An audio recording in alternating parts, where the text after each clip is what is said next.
Shalom. Shalom, shalom. How are you? Good. Ma shlomcha?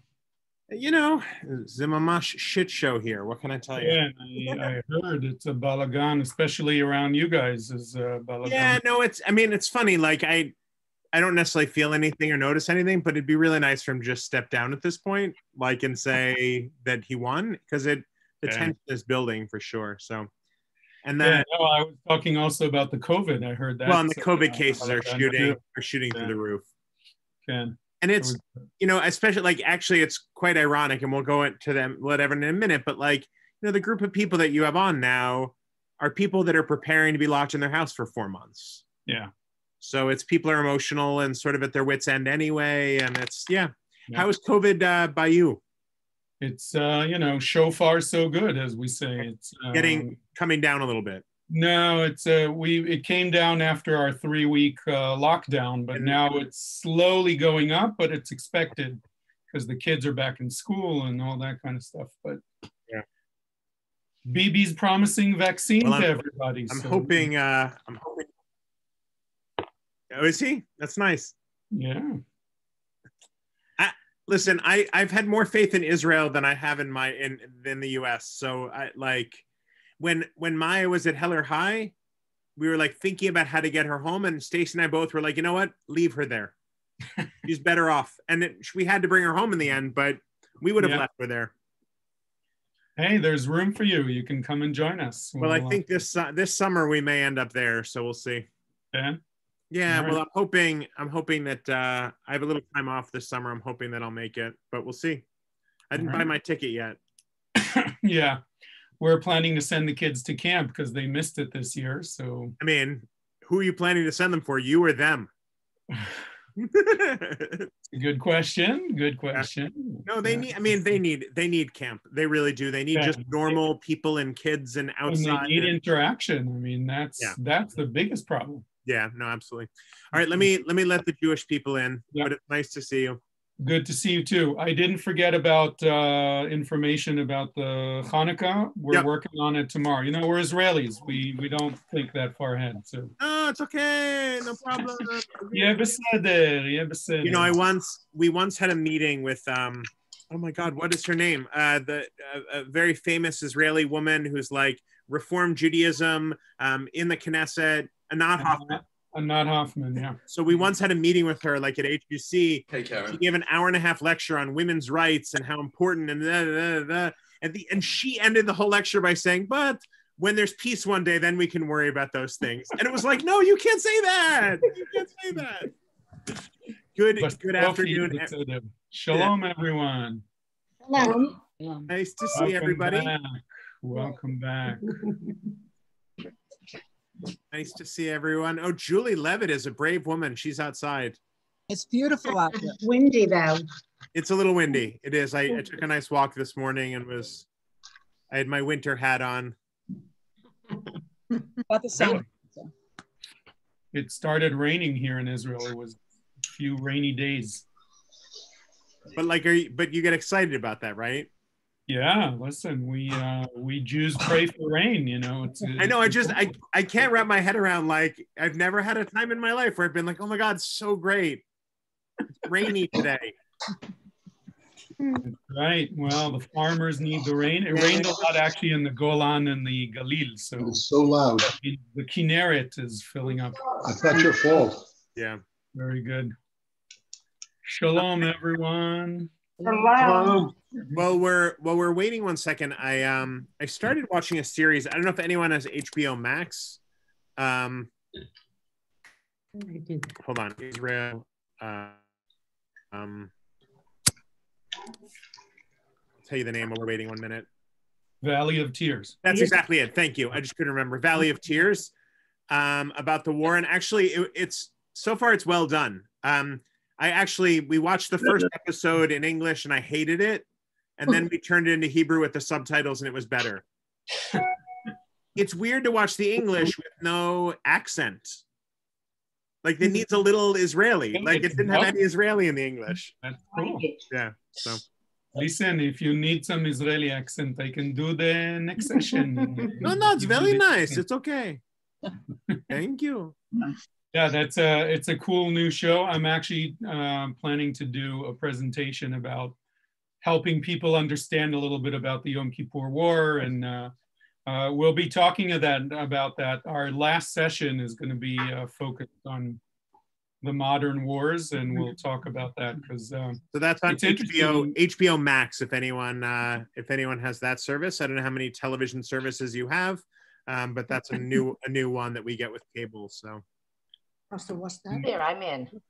Thank you. in Hebrew, by the way, it's called Shat Ne'ilah, which is interesting because Israelis would understand what Shat Ne'ilah is about. The Yom Kippur War started in the afternoon of Yom Kippur, which is Ne'ilah, as you guys call it. But I was wondering how they're going to translate that when it started coming out. I think I don't think I'm going to ruin it because you did on the timing, but the first episode, I couldn't remember the exact time the war started. Like, I know there's a war because that's what the whole thing was about, but I like it, but I couldn't remember what time the war was coming. So it was a surprise to me, which was nice. So anyway, we're happy to see all of you. I'm always happy to see everybody. Happy Monday. We're ready to kick off. Don't forget that we are recording the classes. So if you've missed one, happy to list that link where you can find those on our YouTube page. And I think that's it. So Gadi, thank you. And I'll highlight your window, but nice to see you. You want to ask those guys? His email? Let's mute everybody also, just for now. Oh, let's see who's it. And if you have questions, you can feel free to unmute. Gadi, you can unmute because it makes your teaching much better. Yes, and unless people can read lips, which is an important skill. So I see we're losing people along the way. So hopefully we'll get more to join us at some point. Rabbi Rigler, I need you to make me hold on 1 second, or allow me to share my screen so that we could do that. And yeah, this new HBO show, it's made by Israeli television and very good. I think it's a very good show.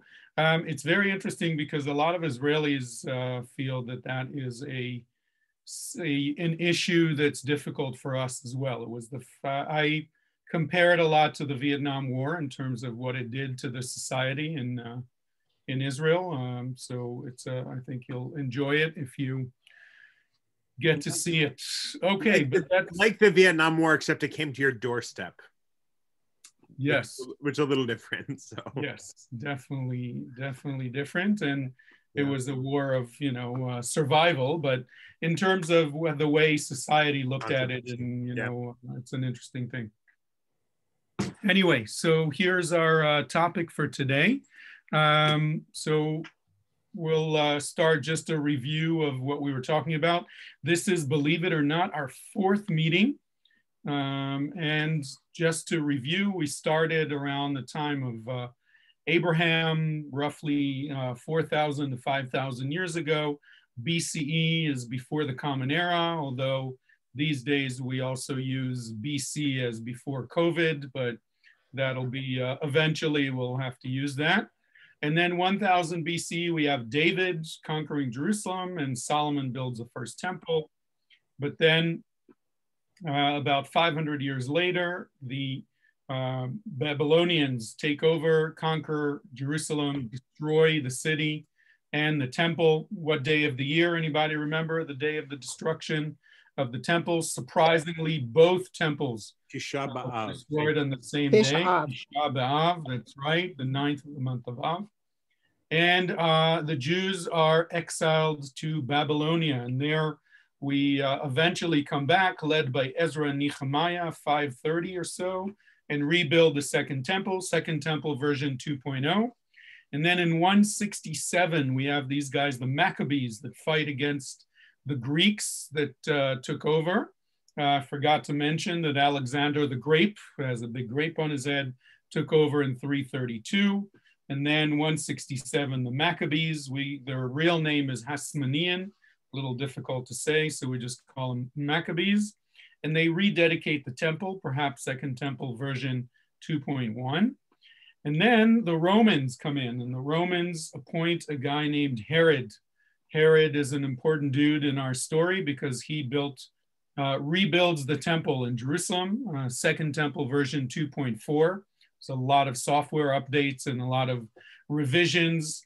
And the Western Wall that we see today and the Southern Wall excavations, Robinson's Arch, which we saw last week, is very important in our story because it's essentially archaeological evidence of the existence of a Jewish temple. And I showed you one of the most important elements there, which was the mikvaot, the mikvahs, the little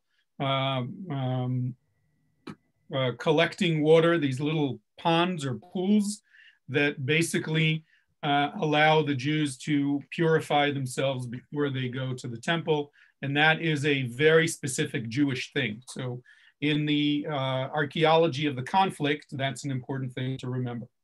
Another very important thing that happens here is the birth of this guy, Jesus of Nazareth, which of course sets the Jewish people in a slightly different direction.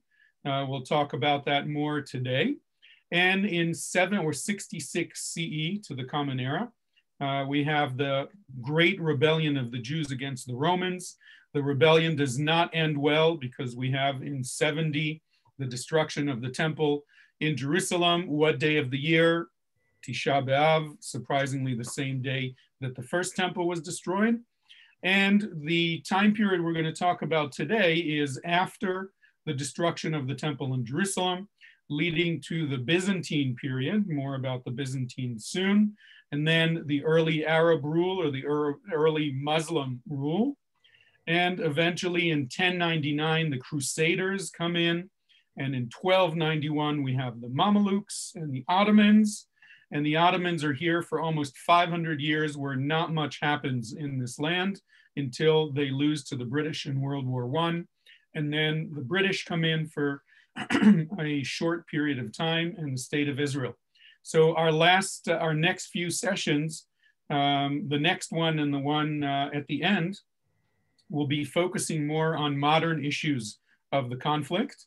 And we'll be talking about from World War I and on, and we'll get to all the way to today and some of the issues that we're facing today. So let's pick up at what we call the late Roman period. And as you can see, from about 70 to 324. So what happened in 324? And we're going to get to that in a moment. But in order to continue our story, we're going to land in the Cardo in Jerusalem. I'm assuming that those of you who've been to Israel probably know where we are right now. This is the Cardo, or the main street of Jerusalem during this time period. You can see these are original pillars, columns they fell down, but we put them back up. And these are original street pavement from the time of a Roman emperor by the name of Hadrian. And in Judaism, we really, and a few more times really, don't like Hadrian, because Hadrian caused a lot of trouble. After the temple was destroyed in 70, in the Great Rebellion, the Jews are not allowed into Jerusalem. And eventually there's another rebellion against the Jews, led by a spiritual leader by the name of Rabbi Akiva. Yes, the famous Rabbi Akiva that we mention in all kinds of stories. He's up there in the Jewish Justice League superhero over there. And Rabbi Akiva was not a warrior, but he had a general that led the rebellion against him. This is 132 CE, so 70 years after the first rebellion, the Great Rebellion. And the name of this general was Simon, son of Koziva, Shimon bar Koziva. Now, Koziva in Hebrew comes from the word disappointment. Not a very good name for a general leading the rebellion. So Rabbi Akiva thinks about it a little bit and he says, you know what? We're going to change your name to Simon bar Kochva, Shimon bar Kochva, which means son of the stars. Much better name for a general leading the rebellion. And Rabbi Akiva and Shimon bar Kochva lead the Bar Kochva revolt against the Romans. And unfortunately, that ends really bad for the Jews. About 1.5 million Jews are slaughtered by the Romans. And the Emperor Hadrian realizes that the center of Judaism is Jerusalem, that the connection of the Jews to their land centers in the temple and in Jerusalem.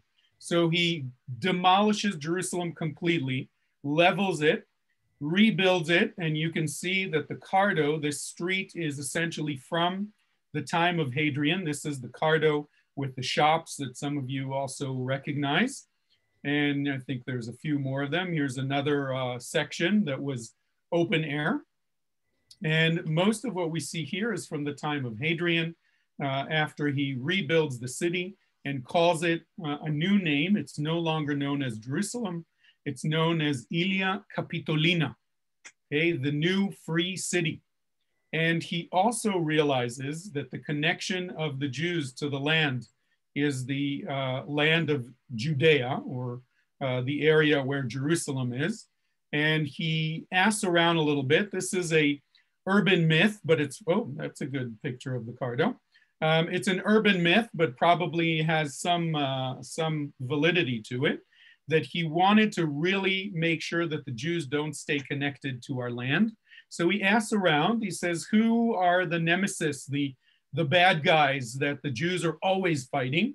And he's told that there were these guys, the Philistines, that were always fighting against the Jews. Who's the most famous Philistine? Anybody remember?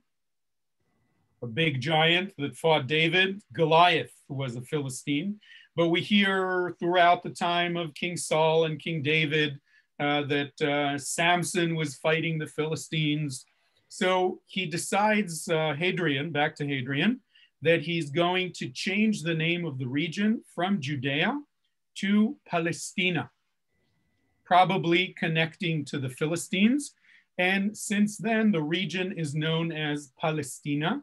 He's the first one to use this term, which the land is known as today, as Palestine or Palestina. So about 1800 years ago, during the reign of Hadrian, Jerusalem is no longer Jerusalem, Judea is no longer Judea, but rather Palestina. So that's the Bar Kokhba revolt. So we see a few more of these of the Cardo, and we'll move on to our next time period, which is the Byzantines. So by the way, Christianity sort of evolves here during these few centuries. And interesting that I put this here. Okay, before we get to Christianity, there's some interesting developments that are happening in the Galilee, because Jews are not allowed in Jerusalem and in Judea. So instead, they move to the Galilee. And where we are is a beautiful place called Tzipori. And Rabbi, next time you go on an Israel trip, you should definitely come to Tzipori, because Tzipori has amazing mosaics. It's a beautiful Roman city. You can see we're in the Galilee. You can see the mountains over here. And we're right on the Cardo, the main street of Tzipori at this time period. And let's take a look at some of the pictures of Tzipori.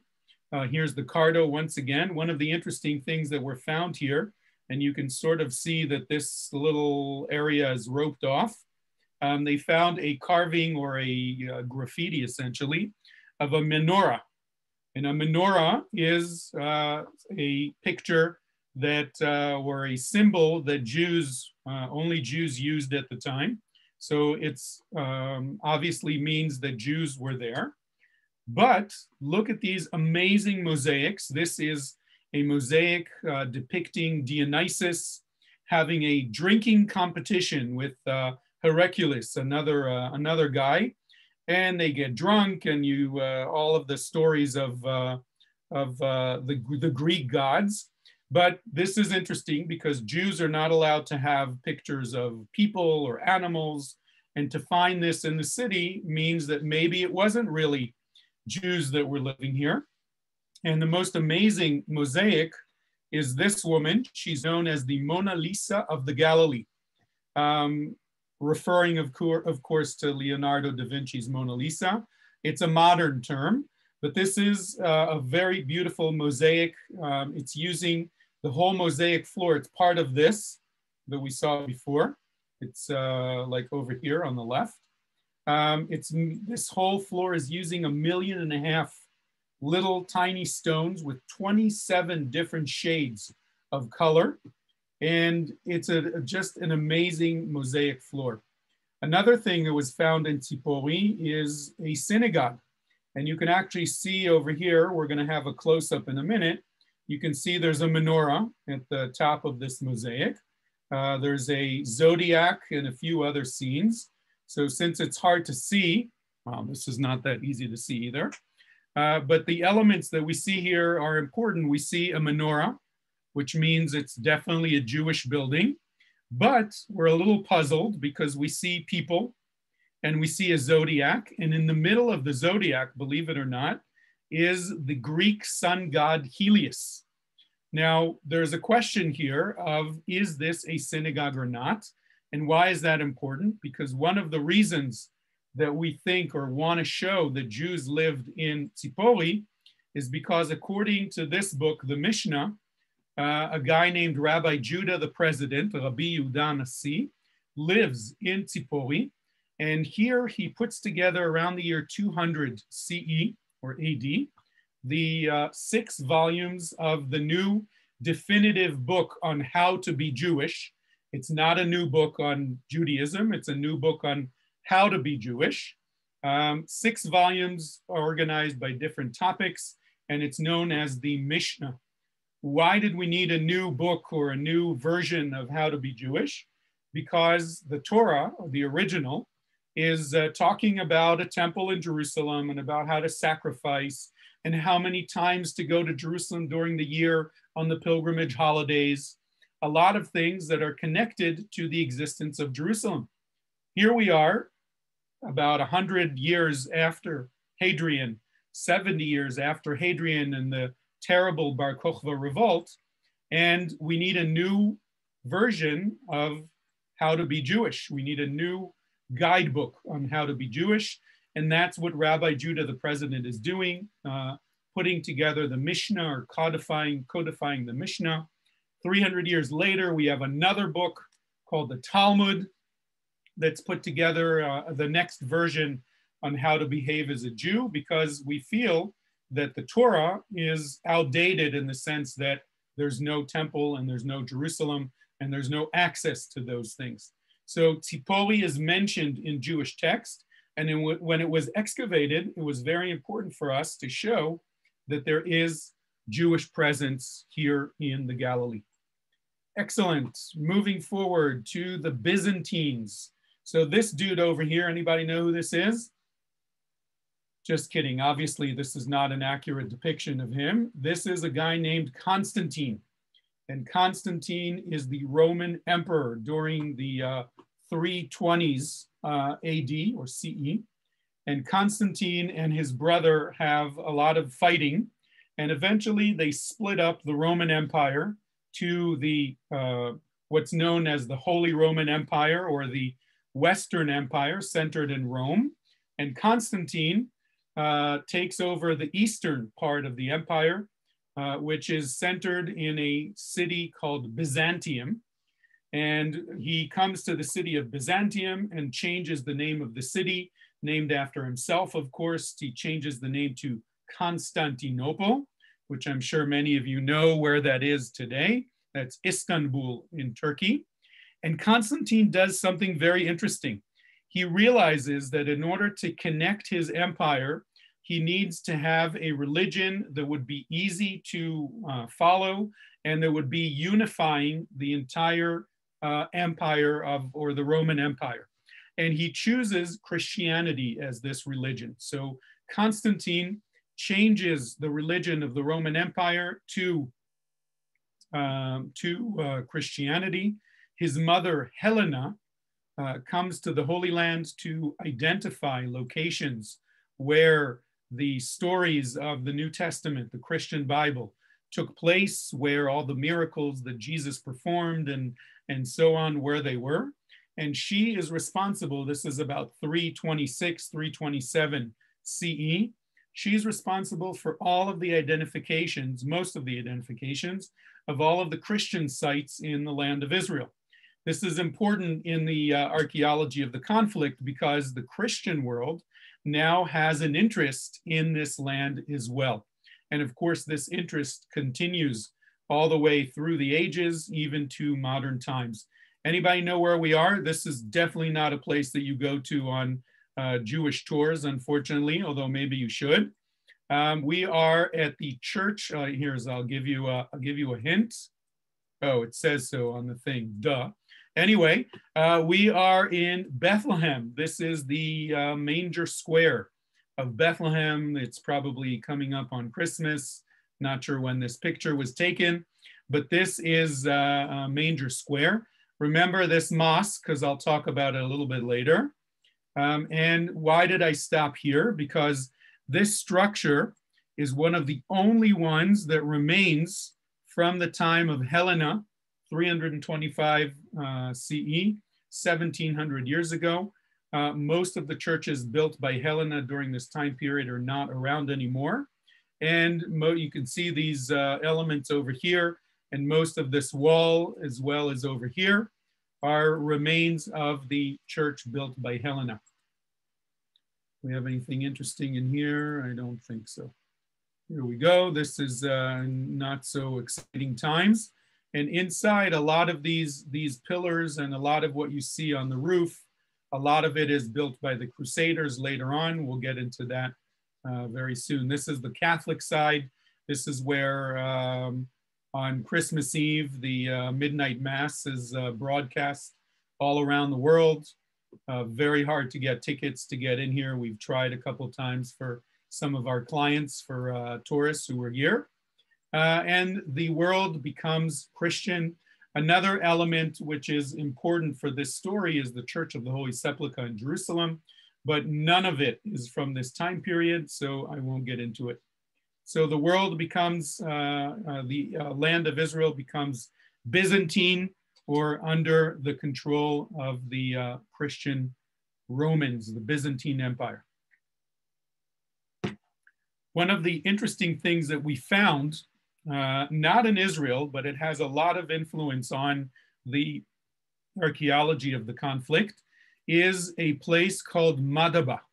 Madaba is in Jordan, on the other side of the Syrian-African rift, on the other side of the Dead Sea, essentially, near Mount Nebo, which is where Moses, according to the Jewish Bible, looks at the land. He's not allowed to go in.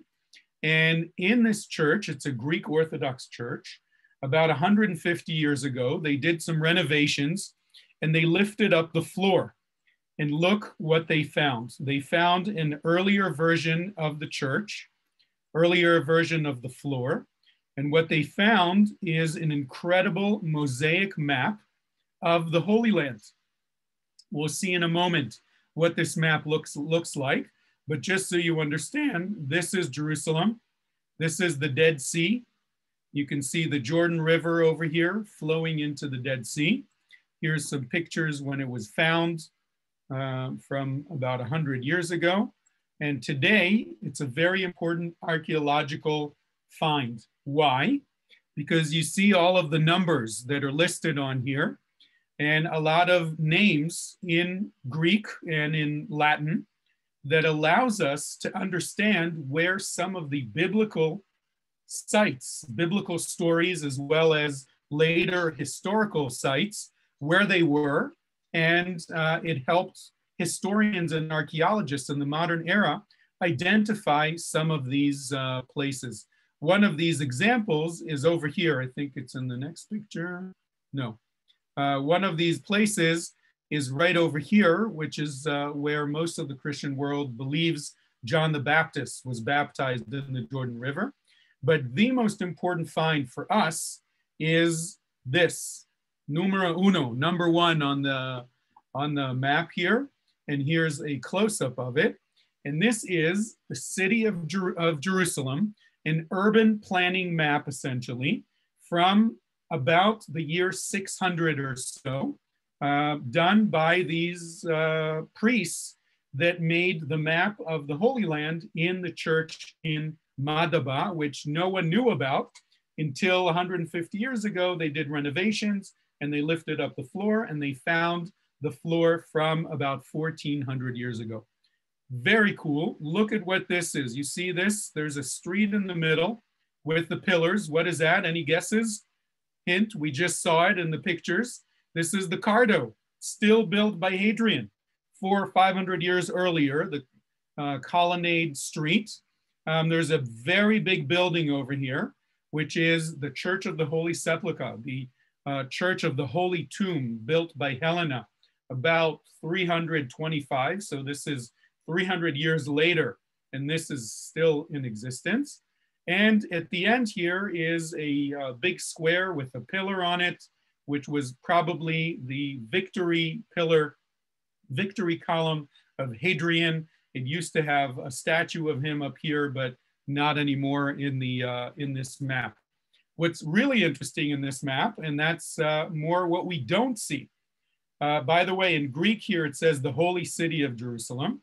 What do we not see in this map? I'll give you a hint. It's the most important site for us. Okay, right over here in the gray area should have been the Temple Mount and where the Jewish temple stood. But there's nothing there because in the time from the destruction of the temple, 70 CE, by the Romans, nothing is built in the Temple Mount. Jews are not even allowed to come to this area. We're not allowed into Jerusalem, not allowed into Judea, and the Temple Mount is essentially neglected and forgotten. And what's even more interesting is that the center of Jerusalem becomes this, the Church of the Holy Sepulchre, or the place where Jesus is crucified. I won't get into it. I do a very interesting tour, I think at least, of the Church of the Holy Sepulchre and how the stories that used to be connected to the Temple Mount of the binding of Isaac and then the time of Adam and Eve coming down according to Jewish tradition, all moved over here to the Church of the Holy Sepulchre. But that's not our topic for today. So this is the Byzantine time period. I've never been in this place. This is a very cool opportunity to actually show you things that we usually don't see. You'd have to go to Jordan in order to see this. And this is on my bucket list to see the actual Madaba map someday, eventually. Moving forward, in 638, the Muslims come in, but I want to start a little before that.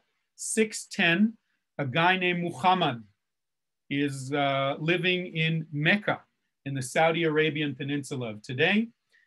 He's marrying a widow, a woman by the name of Fatma, who's a very rich widow. And eventually he starts a new religion known as Islam. She's funding his new religion. Remember that in Mecca, we have mostly pagans, people that believe in many gods, but there are also Christians and Jews. And Muhammad has this idea that monotheistic religion is the way to go. He goes to the mountains in near Mecca. There's some mountains and some caves, and he has conversations with the angel Gabriel, that teaches him all of the information about how to be a Muslim and about Islam, which I don't know if you know this, but in Arabic means nation of peace, Islam. And or salam comes from the same word, shalom. And eventually the Meckians are not too happy about this crazy dude that wants to start a new religion. They chase him out. He goes to Medina, about 100 kilometers west of Mecca. And there he organizes an army and comes back to Mecca, conquers the city of Mecca, and the religion of Islam is now officially born. The most important site for Islam is Mecca. Why?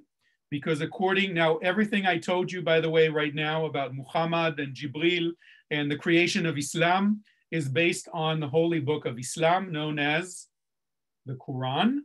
And the Quran talks about these issues. And in the story of the Quran, there's a mention of Abraham. And Abraham is the father of the religion of Islam. They believe that when Abraham and Sarah were trying to get pregnant, Sarah was, they had some fertility problems, and eventually when Sarah's 120 years old, she has Isaac, Yitzchak. But in the meantime, she gives her servant Hagar to Abraham in order to keep the lineage of Abraham from disappearing. And they have a son named Ishmael. And the story in the Quran is that Abraham eventually, when Sarah convinces him to send away Ishmael and Hagar into the desert, Abraham runs after them into the desert, catches up with them in Mecca, and the sacrifice or the binding of Isaac actually happens. The test of God to Abraham to show his belief happens, but it's not Isaac that's being sacrificed, but rather Ishmael, and this happens in Mecca. So according to the Muslim tradition, that is the most important site.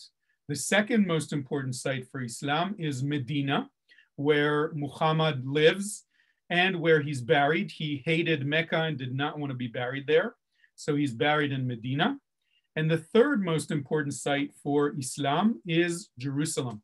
And now we're going to see why. What's the connection of Jerusalem? So when we come to Jerusalem and talk about early Islam, 638, a guy named Omar conquers the area. This is already 3 generations after Muhammad. Muhammad is not around anymore. And Omar, a caliph is the name of a Muslim religious king, conquers Jerusalem, and it becomes part of the Muslim empire.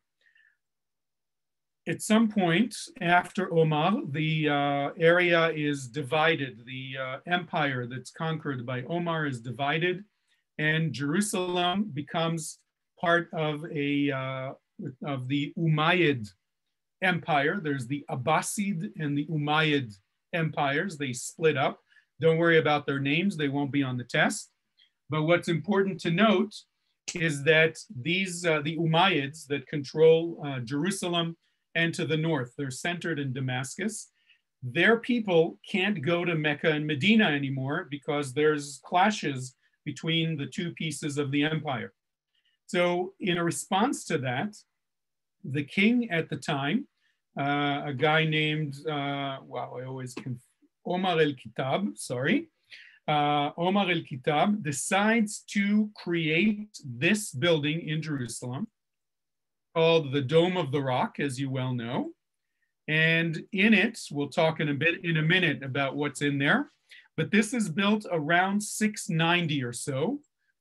So about 2 generations after the arrival of Islam to the area. But most of what we see here is not from that time period.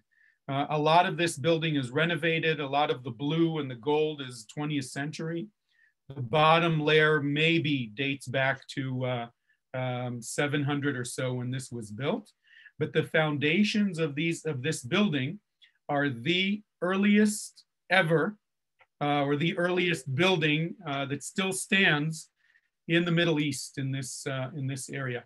So this is probably the oldest standing building in the Middle East, and it's on top of the Temple Mount, probably right where the Jewish temple was standing.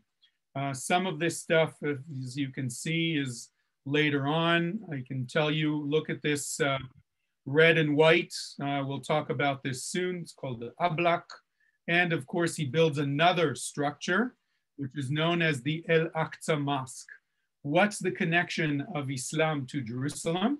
So Omar el-Kitab decides to connect Surah 17, chapter 17 of the Quran, where there's a story about, and this is important for our archaeology of the conflict issues.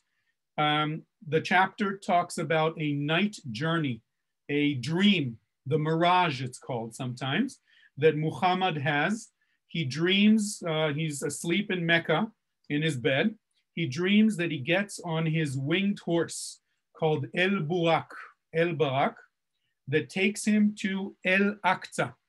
El Aqsa in Arabic is the farthest sacred place. It doesn't say Jerusalem, it doesn't say Palestine, doesn't mention any geographic name, just the farthest sacred place. Muhammad then gets off his winged horse, steps on a holy stone, goes up to heaven to have more conversations with Jibril, the angel, Gabriel, and at the end of the night comes back down, gets on his winged horse, and wakes up next to his wife in Mecca. This is known as the Mirage, or the night journey, and the Muslims believe that Jerusalem is El Aqsa, the farthest sacred place. Just showing you some more of the structures on top of the Temple Mount.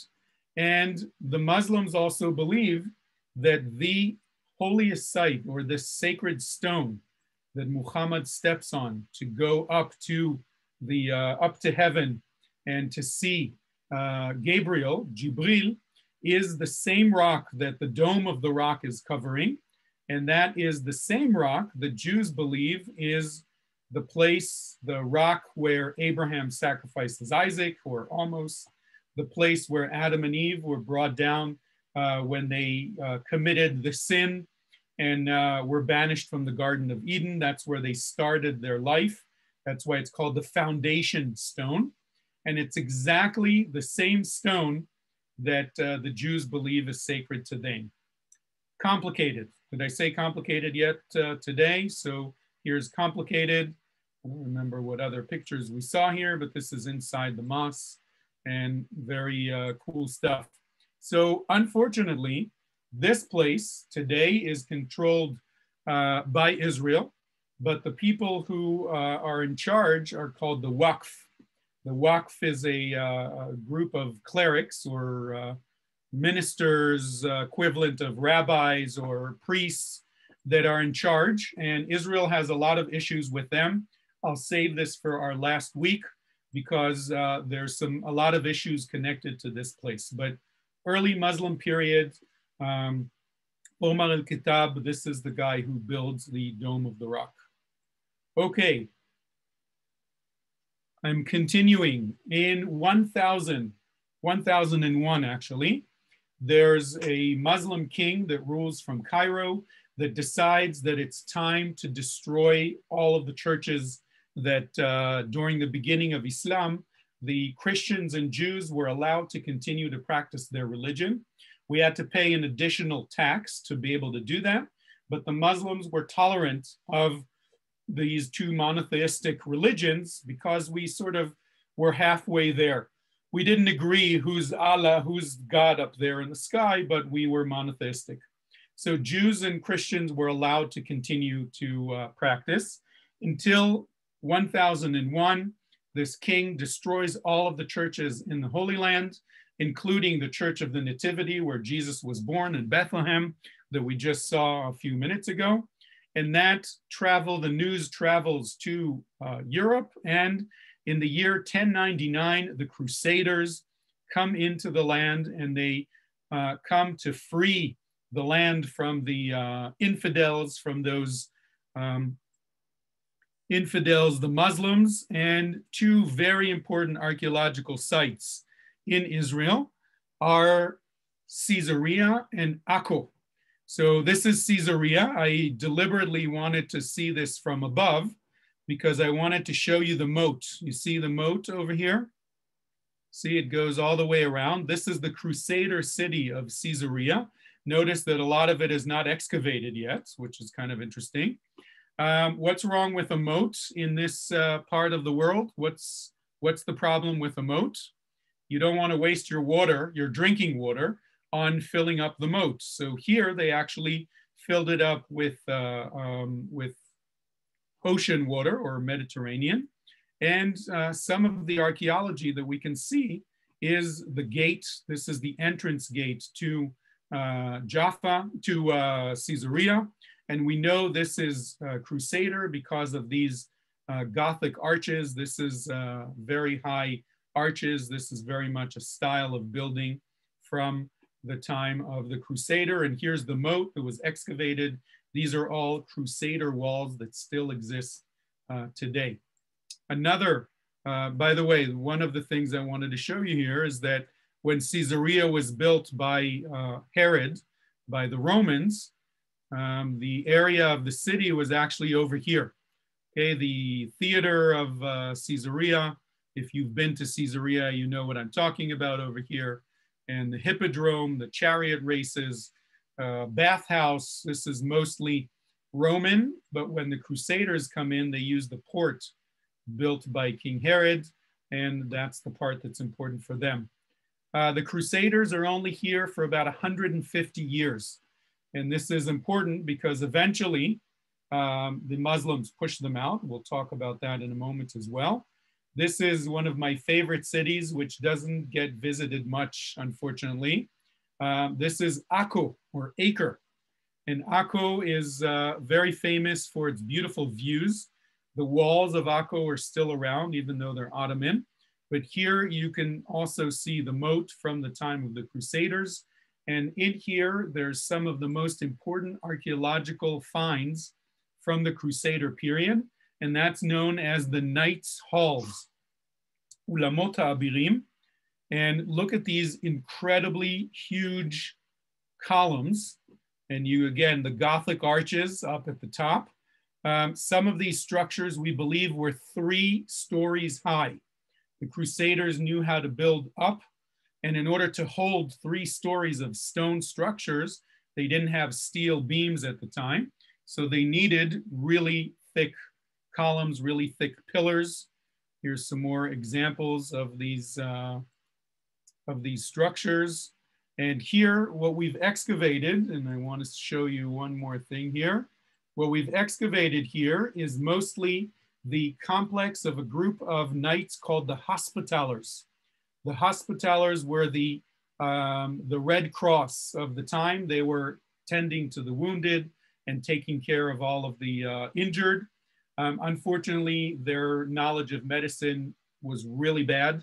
I mean, they poured sand into wounds that were bleeding to stop the bleeding. They knew nothing about bacteria and keeping clean and all of that. So not a lot of people survived. They were very quick to cut off limbs and all kinds of other stuff. And one of the interesting things that were found were escape tunnels. This is one of the escape tunnels from their complex to the port so that they could run away in case there was an attack. We also found an area of the Templars, the Knight Templars. And I didn't mention the Knight Templars, and I probably should have. They were a group of knights that were placed to take care of the temple at the top of the Temple Mount, which is the Golden Dome that we just saw. And they believed that that was the Temple of Solomon.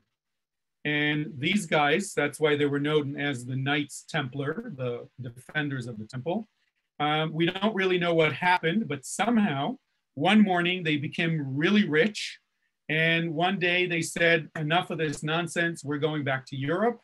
And they came back to Europe and became very influential and very, very successful until the Pope ordered them killed on Friday the 13th. I don't remember the year, 13 something. And that's why, by the way, Friday the 13th is considered a bad luck day because hundreds of these Templars were killed. And eventually a guy named Dan Brown and lots of other people are making a living based on all of the myths and stories of how in the world did the Knight Templars become so successful and rich. I'll leave that for the storytellers because we don't have a lot of actual history about that. This is an escape tunnel of the Templars from their section to the port. You can see it's big enough to take the horses with them and lots of other elements. So this is the Crusader period. And how are we doing? Okay, very good. Our timing is good. Next, we're going to move to the MAMLUK period. And I know you're wondering if there's Mamelukes, are there Papaluks? And the answer is no. There are no Papaluks, just Mamelukes. Sorry, I'll have to work on my jokes. The Mamelukes are Muslims coming from Cairo, and they come in and take over the area. and they push out the Crusaders. And for the Muslim world, this is a very important issue. Even today, and I want to remind you of these guys, ISIS or ISIL, they were talking about pushing out the Crusaders, even though the Crusaders were way, way back hundreds of years before. This clash, this fight between the Muslims and the Christians that are coming to the land is something that's very much still part of what's going on here, and more about that when we talk about World War I and the division of the Middle East by the French and the British and all of that stuff. So the Mamluks come in, they push out the Crusaders, 1250 or so. Their head guy is a man named Baibars, and the Mamelukes take over. And what we have left of the Mamelukes is kind of interesting. I'm sure some of you might recognize where we are. Okay, this is actually the Western Wall, right? You know where we are, the Western Wall Plaza. And the reason I landed here is because I wanted to show you these arches. Let's walk inside here. And you might have walked through here to go into the Muslim Quarter, and the entrance to the Western Wall Tunnel tours used to be over here on the side. But the reason I wanted to come here is to show you these arches. These arches are about 800 years old, or 700 years old, from the time of the Mamelukes. And the reason they built these arches that were later excavated by the archaeologists was to create a situation where the top of the city, essentially the Jewish quarter of today and the Muslim quarter of today, would be leveled and in the same level as the Temple Mount area, so that there wouldn't be a valley in between, which was important for them to be able to defend the Temple Mount area in a situation where they might be attacked again by the Crusaders. So a lot of what the Mamelukes did was to defend and make sure that they won't be attacked by the Crusaders once again. There's a lot of interesting architecture left around in Jerusalem. You see this red and white elements over here, and there's some Arabic writing. This is all called ablak, or Mamluk style, from about 700 years ago. This is also in Jerusalem. You see it has verses from the Quran and the red stone and the white stone and these sort of droplets, drippings. This is all ablak style. If you've been to southern Spain, maybe you've been to southern Spain, Granada, the Alhambra Palace is all built in this style. It's where Ferdinand and Isabella lived. It was built before that by the Umayyads, but that's a whole other story. Here's more examples. They also use the black and white. This is basalt stone and limestone. So this style of building, very typical of the Mamelukes. And this is actually in southern Spain. This is the Mesquite Mosque in Cordoba. If you haven't been, southern Spain, unbelievable. A lot of Jewish stuff there as well. You should definitely go and visit.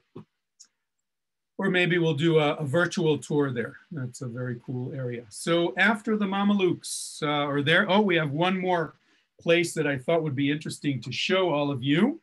And that is a place that I'm pretty sure you have not visited in Israel, even though it's in the center. It's in between Jerusalem and Tel Aviv. And in there is the White Mosque, or the Misgad Lavan.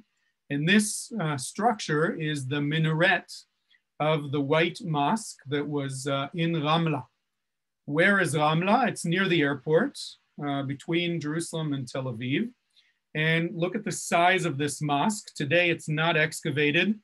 This is all part of the mosque. You can see some of this is the end of the mosque here, some of the walls and the arches still around, unexcavated, in pretty bad shape, unfortunately.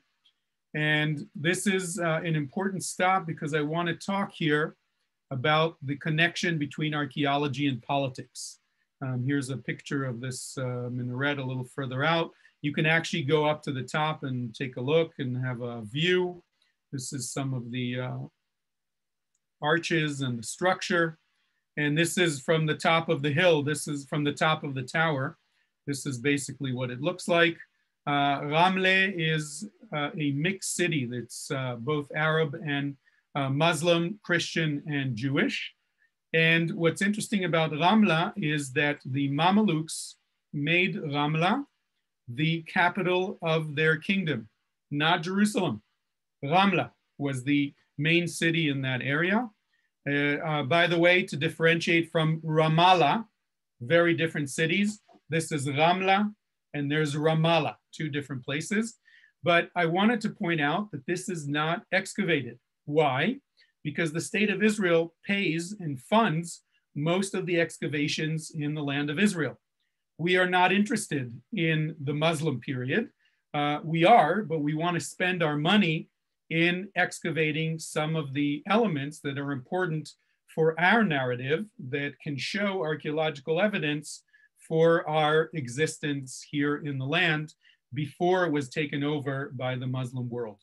So remember this point when we talk about it towards the end, because this is part of the issues. And maybe now that the Emirates are talking to us, they might give money to excavate and set up this as a national park because they're interested in the heritage of this area.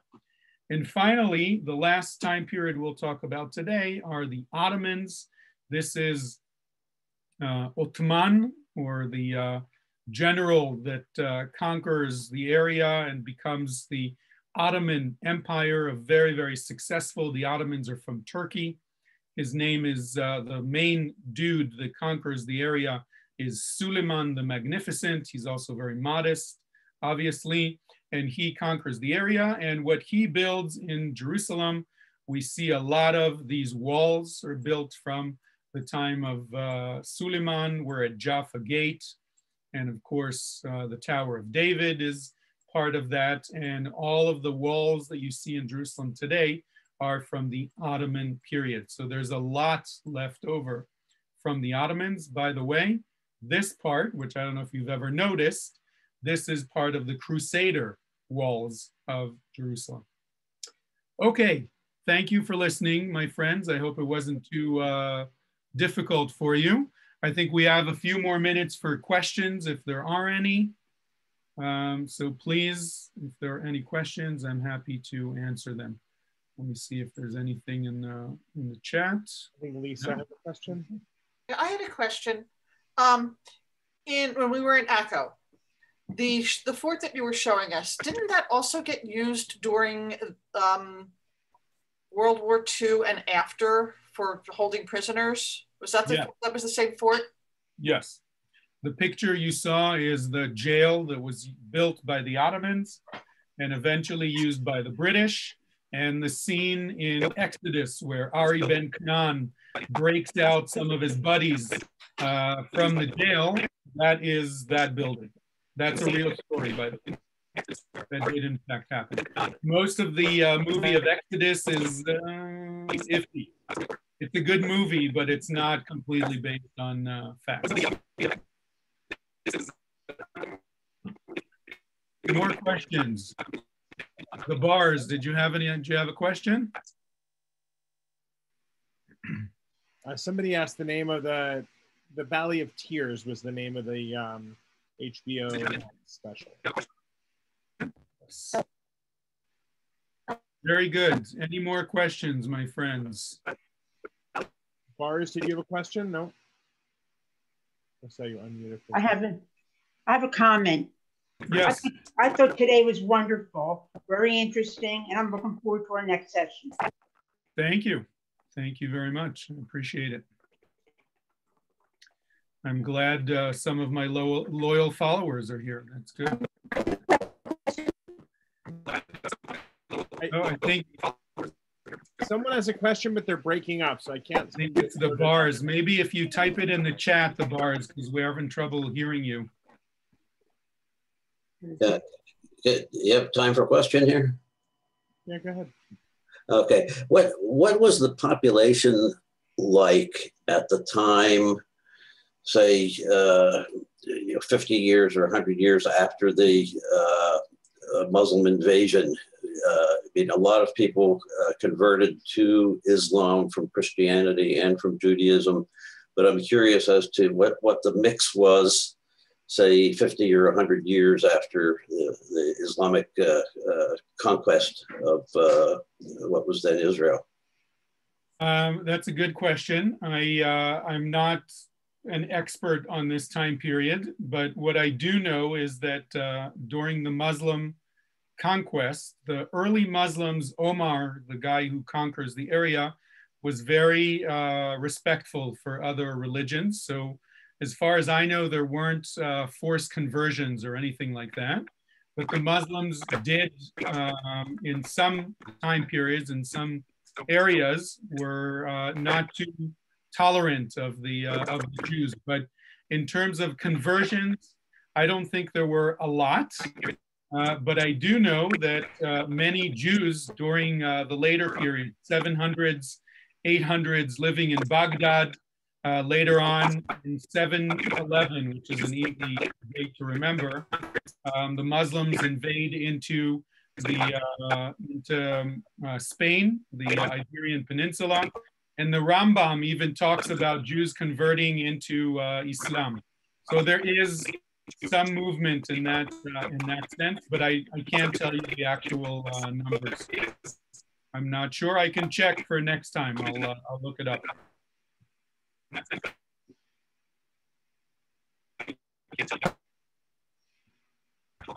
Yeah, Ellen and Fred.